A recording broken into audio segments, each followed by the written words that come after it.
Good afternoon, class. Kindly arrange your seats properly and pick up the trash under your chairs.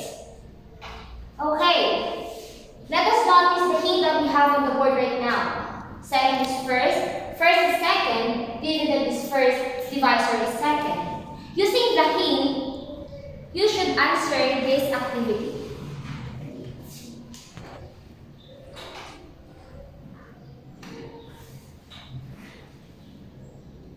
Okay, are you guys done? Yes, ma'am. Okay, let's check your answers. What's the answer for number 1? 3, Okay, for number 2? 14, 14.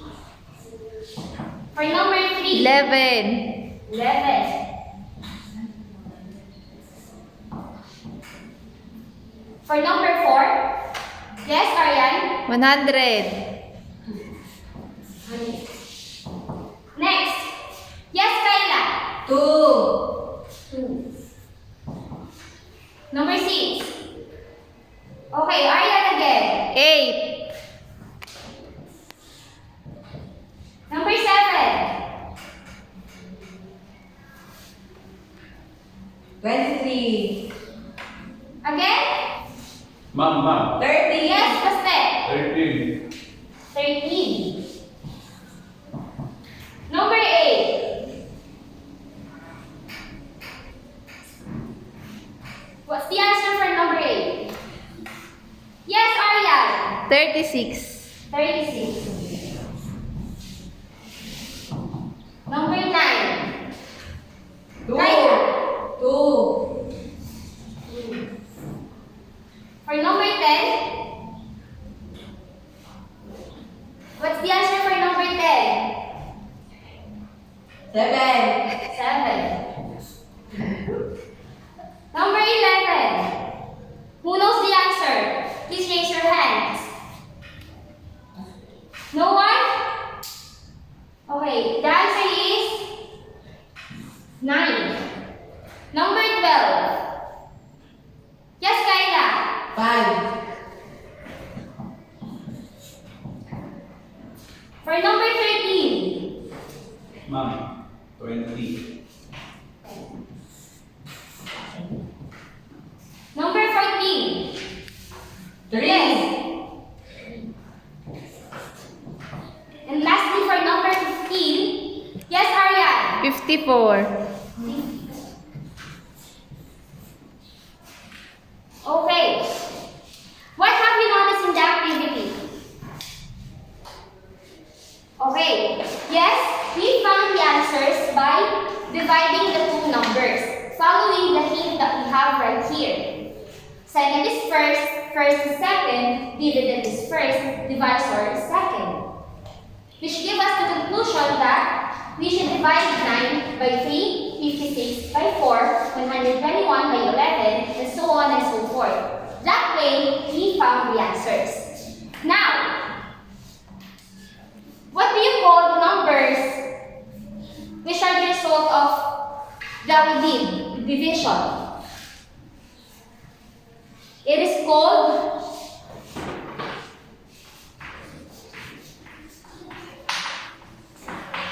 quotient.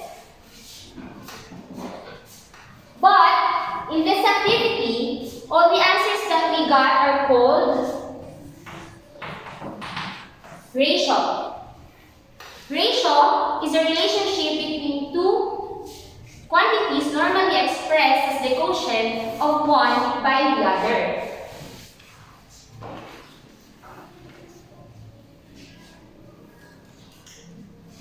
Ratio. Again, ratio is a relationship between two quantities normally expressed as the quotient of one by the other. Now, let's proceed to our second activity.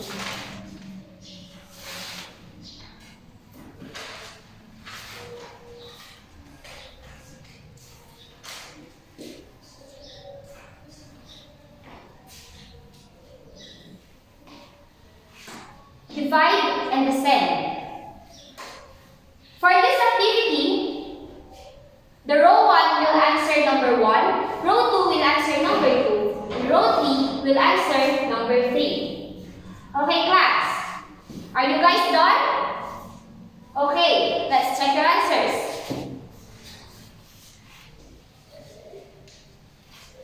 For number 1, the answers are 2, 6, and 18. Do you guys get it right? Very good. For number 2,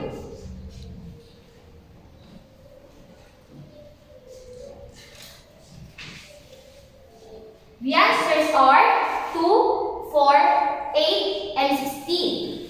How about the row 2? Do you guys get it right? Very good as well. And lastly, for number 3, the answers are 3, 15, and 75. Now, let us notice the answers in least to greatest, which is 4. Those are examples of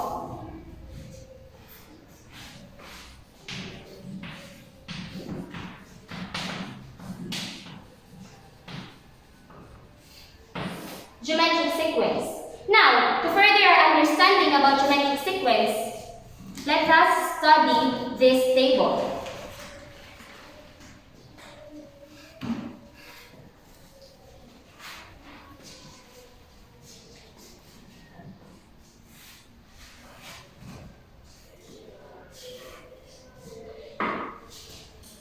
What can you guys notice about the table?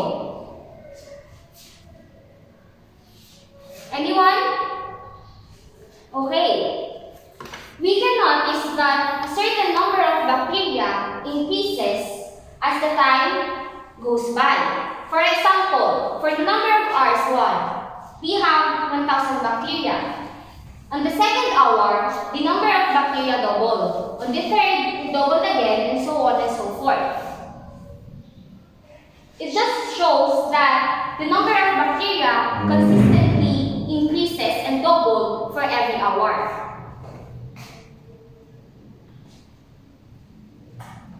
Now, based on the two activities, can you define now what geometric sequence is?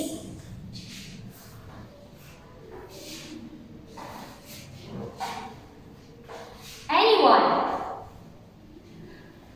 Okay. No one has an idea yet?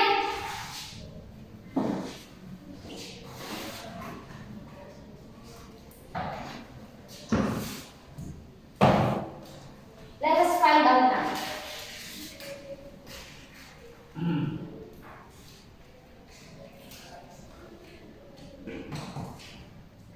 Geometric sequence is a sequence where each term after the first is obtained by multiplying the preceding by a non-zero constant called the common ratio.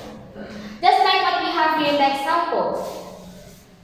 Every hour, the number of bacteria is multiplied by 2. 1,000 times 2 is equals to 2,000. 2,000 times 2 is equals to 4,000. 4,000 times 2 is equals to 8,000, and 8,000 is equal times 2 is equal to 16,000. Now, can you tell me what will be the number of bacteria after 7 hours? Okay, anyone? The number of bacteria will be 64,000 after 7 hours. And then after 10 hours, who have an idea? Okay, after 10 hours, the number of bacteria will be 512,000. Okay, now, let us further discuss geometric sequence. Again, geometric sequence is a sequence where each term after the first is obtained by multiplying the preceding by a non-zero constant called the common ratio. And what is common ratio?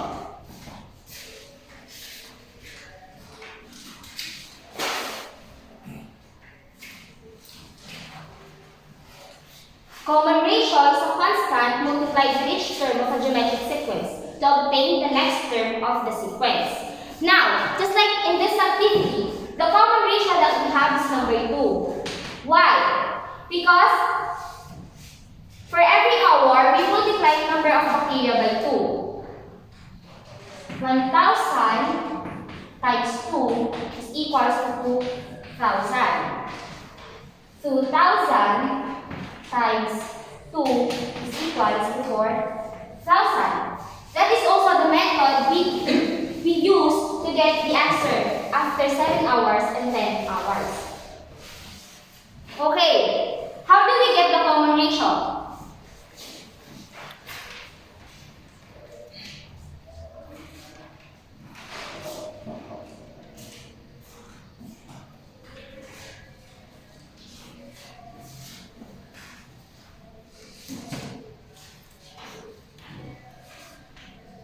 Okay, step 1 for getting common ratio. Divide the second term by the first term to find the common ratio. Step 2, multiply the third term by the common ratio to find the fourth term. Step 3, multiply the fourth term by the common ratio to find the fifth term. Okay, let us use this table again. The first step said that we should divide the second term by the first term. In this case, 2,000 divided by 1,000 is equals to 2. Step 2. Multiply the third term by the common ratio to find the fourth term. This is the third term. We should multiply these by the common ratio to find the fourth term. 4,000 times 2 is equals to 8,000. And we can use that method to find all the other terms after that. Okay, now, to evaluate your understanding about geometric sequence, let us answer this activity.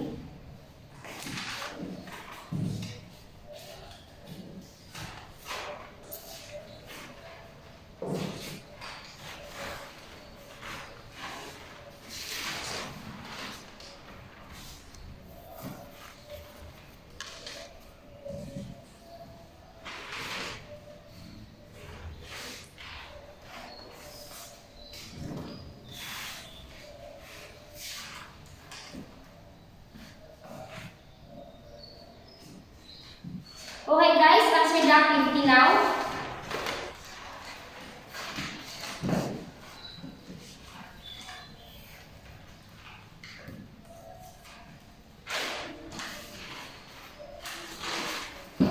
Guys, are you done? Not yet?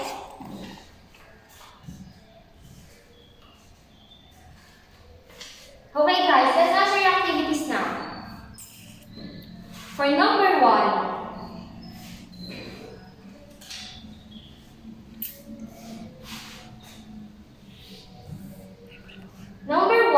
according to the direction, state whether each of the following sequences is geometric or not. If it is, find the common ratio. Since number 1 is geometric, we found that the common ratio is 4.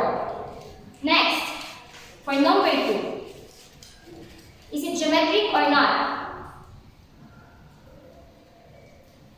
Okay. It is not geometric. For number 3,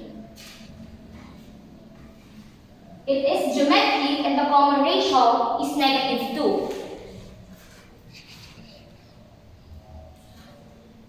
For number 4, it is geometric and the common ratio is 0.6.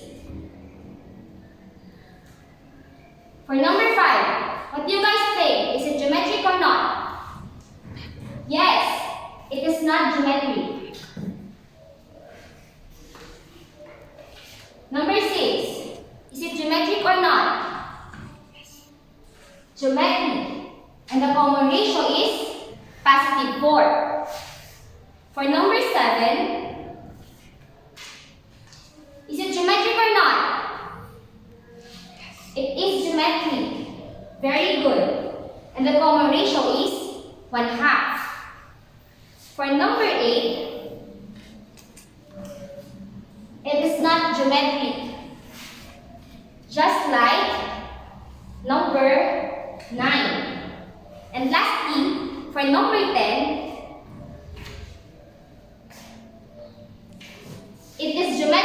with a common ratio of 1/5. And again, class, to conclude our lesson for today, again, geometric sequence is a sequence where each term after the first is obtained and multiplied by preceding by a non-zero constant called the common ratio. In short, we should find the common ratio where the first term will be multiplied for us to find the second term. And multiply the second term by the common ratio to find the third term. Are we guys clear? Do you have any suggestions, clarifications, questions? None. Okay, very good. For our next class, in your books,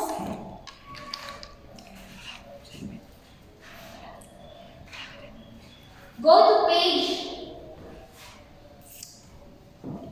28, and that will be your assignment for that. And you should be able to comply with the next meeting.